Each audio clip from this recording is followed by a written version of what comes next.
Fancy garment and kids mall, sherwani, coat pant, 3 piece, suiting, shirting, tailoring, बच्चे और बच्चियों के लिए कई सारे कपड़ों की वैरायटियां। हमारा पता आयशा नगर पुलिस स्टेशन के सामने, हजार खोली, मालेगांव। प्रोप्राइटर चांद खान।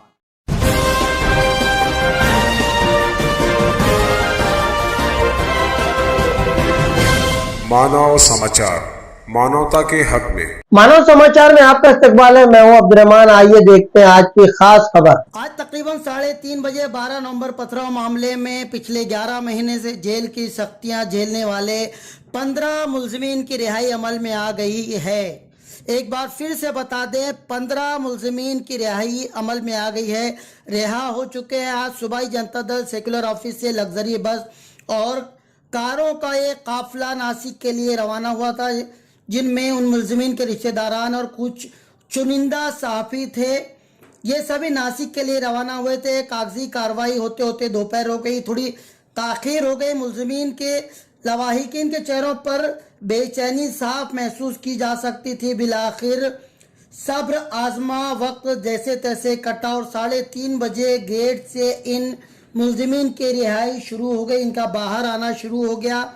इनमें रिजवान बैटरी वाला और नासिर किराने वाला, इनके नाम भी शामिल है। बकिया लोग भी रिहा हो चुके हैं। मुमकिन है शाम तक ये लोग पहुंच जाए। खबर बनाए जाने तक लग्जरी में इनको बिठा दिया गया है। यानी अब से 10-15 मिनट के बाद इन लोगों को मालेगांव रवाना कर दिया जाएगा और ये लग्जरी के जरिए और कार के जरिए ये वापस मालेगांव आने वाले हैं। इनकी रिहाई में मुस्तकीम डिग्निटी और आसिफ शेख ने अमली माविनत की है। वहीं अव्वलीन दिनों से मालेगांव मुस्लिम वकला ने अपने मिल्ली जज्बे का सबूत देते हुए रोज अव्वल से अपनी पूरी सलाहियतें, पूरी कोशिशें लगा दी थी।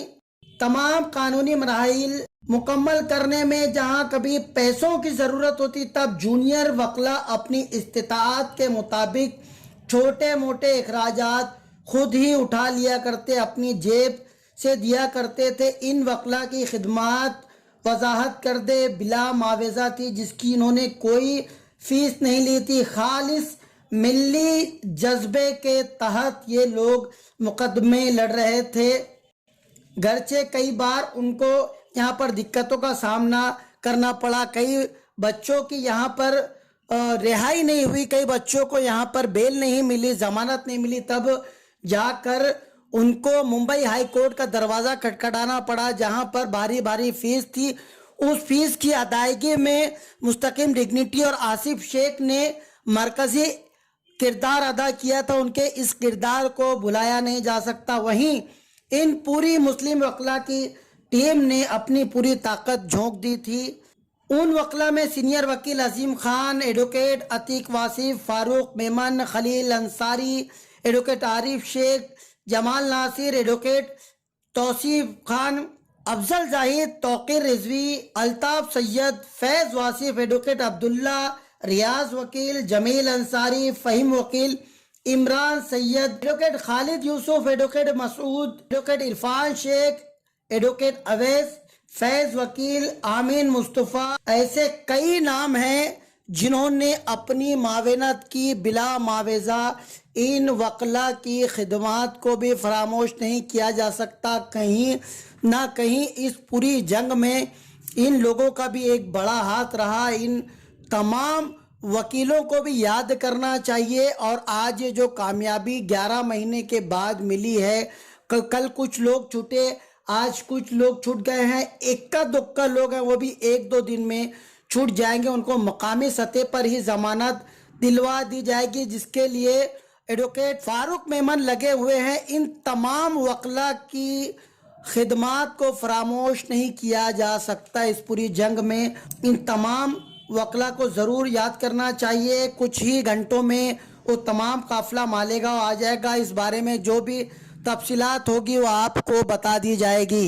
ये सारी वीडियोस हमको शकील अंसारी ने भेजी है, जो कि इंडिया ड्रामा ग्रुप के सरबराह हैं। ये सारी तस्वीर शकील अंसारी साहब ने हमें भेजी है। नासिर किराना वाला साहब और उनके साथ में जो दूसरे महरूसीन थे, सब के सब रिहा हुए। मैं शहरियान का बहुत शुक्रगुजार हूँ। मैंने पहली बार देखा है मालेगांव की तारीख में किसी के लिए इतनी दुआ मालेगांव के शहरियान ने, और ये उन्हीं की दुआओं का नतीजा है कि आज ये लोग बाहर हैं। हालात शहर में इस तरह के हो गए थे कि पुलिस के खिलाफ बोलना, यानी कुछ करना तो जाने तो बोलना भी एक गुनाह बना दिया गया था। ऐसे हालात से निपट के इन लोगों के लिए जो भी लोगों ने कोशिश की, इनके रिजवान भाई का लड़का इमरान बैटरी वाला, नजीर किराना वाला, ये दो नौजवान मुसलसल बम्बई, यानी मैं जाता था, अगर मुझे बहुत काम रहा मैं इनको अगर आधी रात में बोला कि तुम लोग जाओ बम्बई ये काम है, ये लोग आधी रात में बम्बई जाते थे। और सभी के लिए इन दोनों लड़कों ने कोशिश की। एक वक्त ऐसा आया था कि मेडिकल ग्राउंड इस तरह का बन सकता था कि ये दोनों की रिहाई हो जाती। इस तरह की खबरों के लिए देखते रहिए मानव समाचार, सबसे पहले सबसे तेज, हमेशा सच के साथ।